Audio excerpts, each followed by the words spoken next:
Hello, my friends. Hello, it's Matthew Street. Welcome to my channel. I truly appreciate you being here. And folks, it's time to mock show, baby. Mock show. Make a show. Folks, I love that term. I mean, that's a term. I love this shirt. I searched far and wide to get a shirt that said this because this is a phrase that I love. It's a great Beatles reference, but it also refers to everything in the career of the Beatles. Now, there's a lot of talk about different eras of the Beatles. There's the early era, the Hamburg era. There's the early rocking era of Please Please Me with the Beatles. There's the Beatlemania era of 64, 65. There's the transitioning Beatles period from 65, 66, Rubber Soul Revolver. Then there's the psychedelic era, Sgt. Pepper, Magical Mystery Tour, and the later era, White Album, Abbey Road, Let It Be, and whatnot. Okay, there's so many different ways you can put it, but if you want to hone it down to two things, early Beatles and later Beatles, like the Red and the Blue album, 62 to 66 and 67 to 70, 62 to 66 has always been my favorite period, the early period of their career. Now, the two final albums that I ever listened to as a young person was Yesterday and Today and Revolver. Here are my original copies on the Apple label. Folks, I was a young teenager when I finally got through all the USA Beatle albums. It had started in 1964 with my parents purchasing Meet the Beatles and A Hard Day's Night. From there it went to albums like Something New and Beatles 65, a lot of the early stuff first. Then I got into the later period Beatles as I got into a preteen, like White Album, Abbey Road, Let It Be, Magical Mystery Tour. But believe it or not, the final two albums that I was finally able to get my hands on and listen to were the two in America from 1966. These two albums right here. So I was like 14 years old.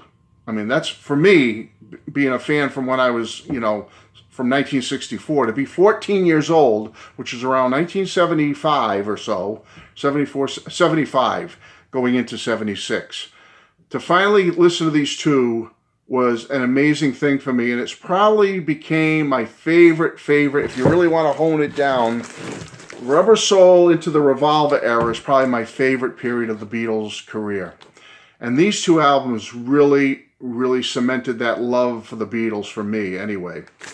Now, obviously, these are great albums, great material on them, but the one that really knocked me out is when, a few years later, I finally got the British version of Revolver with the three missing John Lennon songs, I'm Only Sleeping, And Your Bird Can Sing, and Dr. Robert. And folks, this happens to be my German version, by the way. You can see it's got a different logo above Revolver there. It's Electrola. Okay.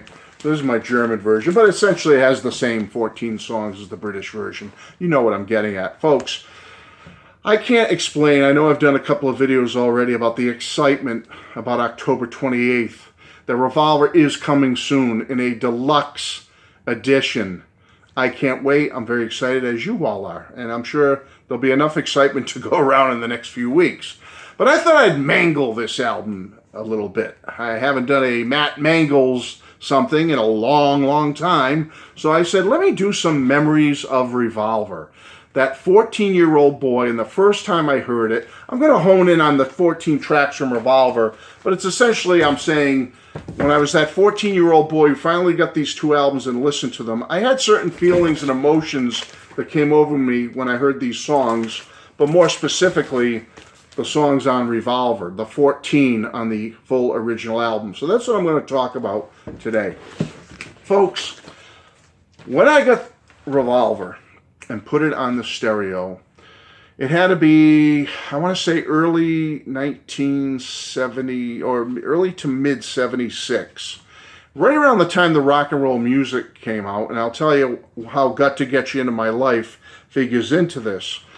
Because when Got to Get You Into My Life came out as a single from the Rock and Roll Music album in 1976, I think it was like May or June that year, that's right around the time I was just hearing, or just prior to me getting Revolver and Yesterday and Today. So when I heard that song on the radio, I remember it specifically. I was on the school bus, so I didn't have my license yet. Like I said, 14. Freshman or a young sophomore, I forget now. Maybe a freshman. And yeah, I think I was finishing up freshman year, near the end of freshman year. And I remember hearing the song on the bus. The bus driver was kind of a cool bus driver. He would play like the whatever top 40 radio was at the time. I have to assume it was AM radio. He put it on, and folks, I thought it was the greatest thing ever. I had no idea it was the Beatles at first, the first few listens anyway, till I finally figured out it was part of the rock and roll music set, which was coming out, which I couldn't wait to get. My parents got it for me. But I thought it was a Wings song at first. That goes to show you how timeless a song like Got to Get You Into My Life, and in the long run, the entire Revolver album, how timeless it is, how relevant it is even years after it was released and to this day. So I thought it was Wings. On the school bus, heard it, but didn't take long before I realized that it was the Beatles, and here they were in 1976, mid-76, or late spring, back in the top 10 again in 1976. Can you believe that? Wow. 10 years after the song is recorded, a kind of buried track on the Revolver album at the time Revolver came out, and here it is making the top 10. Unbelievable, folks. So that's a memory of that song. I jumped to that one first. I apologize. But that was the impetus. That was the first song I ever really heard from Revolver, so to speak. So let me go through each track, because when I finally got the little album home, and my parents, I don't know if it was given to me or what, or they took me out and I bought it.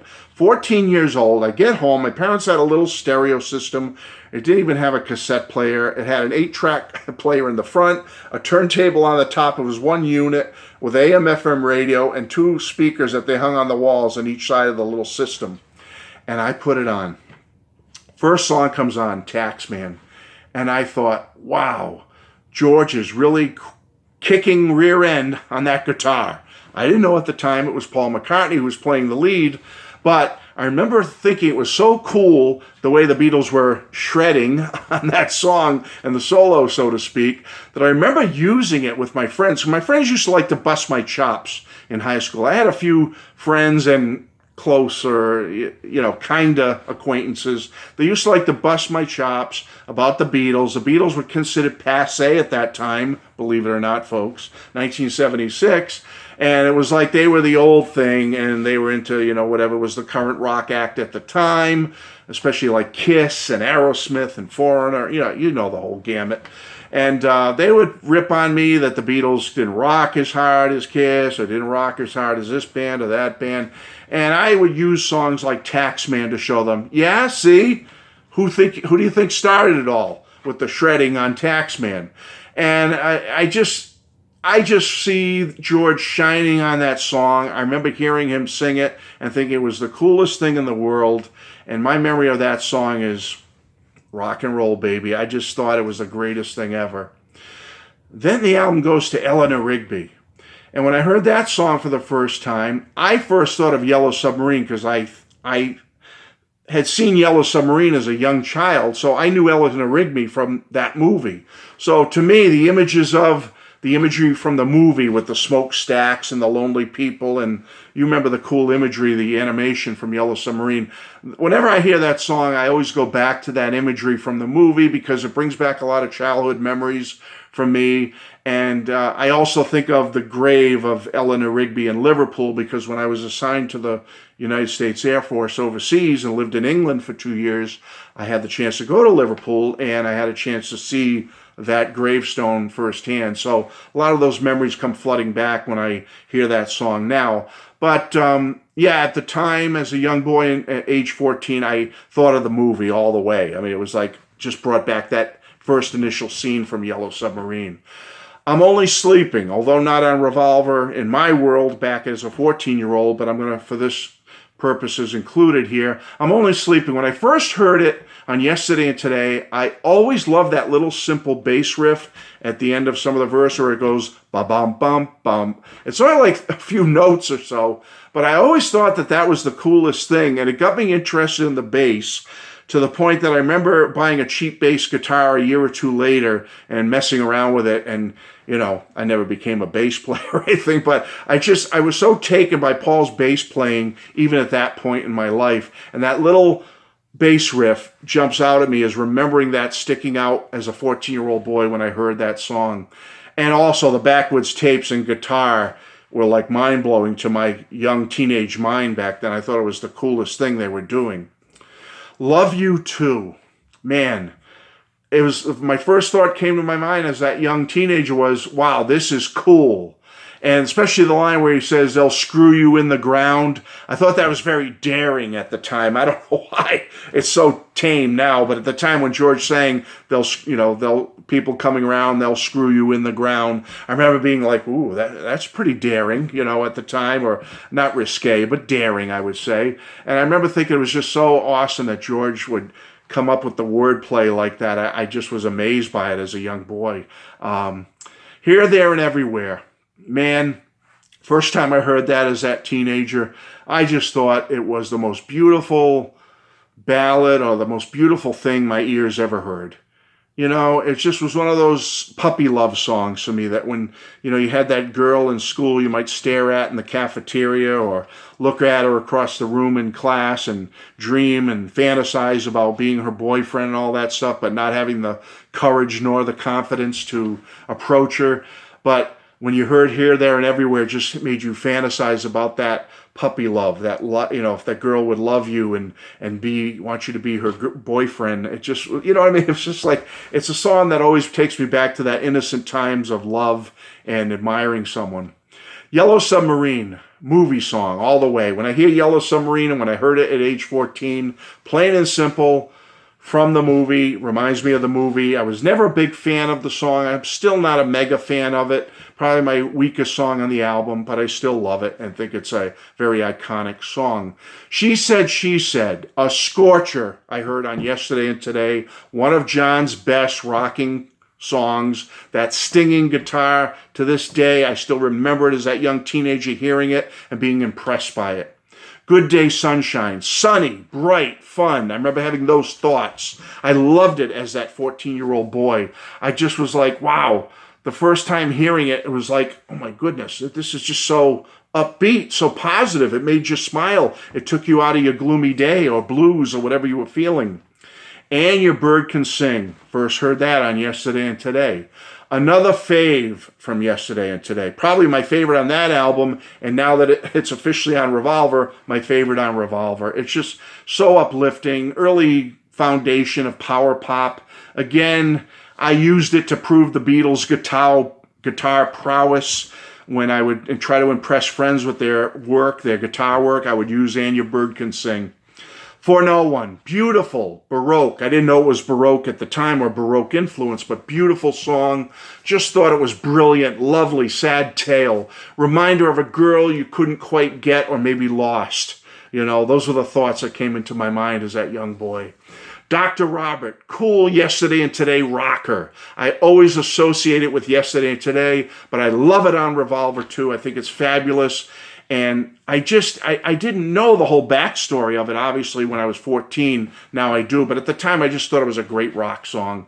I want to tell you, I loved it. Although I remember as that young teenager thinking, I thought the singing seemed a little off at the time, a little bit off key or something. But I love it now. I appreciate it for what it is now. I love the guitar riff in it, the continuing guitar riff.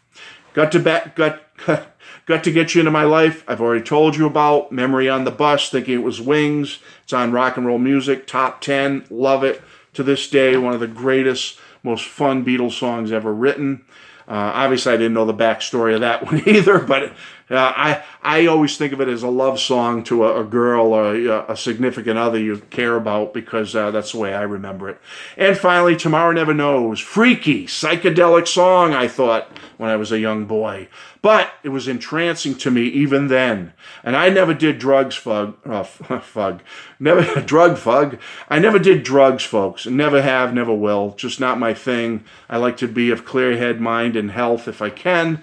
And but I love the vibe of it and the relaxing nature of it. I thought it was fabulous. I thought it was the coolest thing ever when I heard it. And to this day, I find it entrancing. I wish it was double the length. I like it so much. So folks, all my memories of Revolver are so positive from that first time I heard these albums when I was 14, 1976, folks. Early to mid 76. I loved it, folks. And it's gotten me thinking. I've been thinking of these memories of Revolver over and over again because of what's coming in a few weeks. And so, folks, I just want to share some thoughts with you of that young Matthew Street at age 14 and getting into the songs from this album. Wow, folks. Great memories. I hope you have great memories, too. Share some memories of Revolver with me from the first time you heard it as well, folks. Let's commiserate a little bit because it's coming, folks. Super Deluxe, Archive Edition, whatever you want to call it, from Giles and Sam. Let's get into it. Let's be excited about it. I love you all. Bye-bye.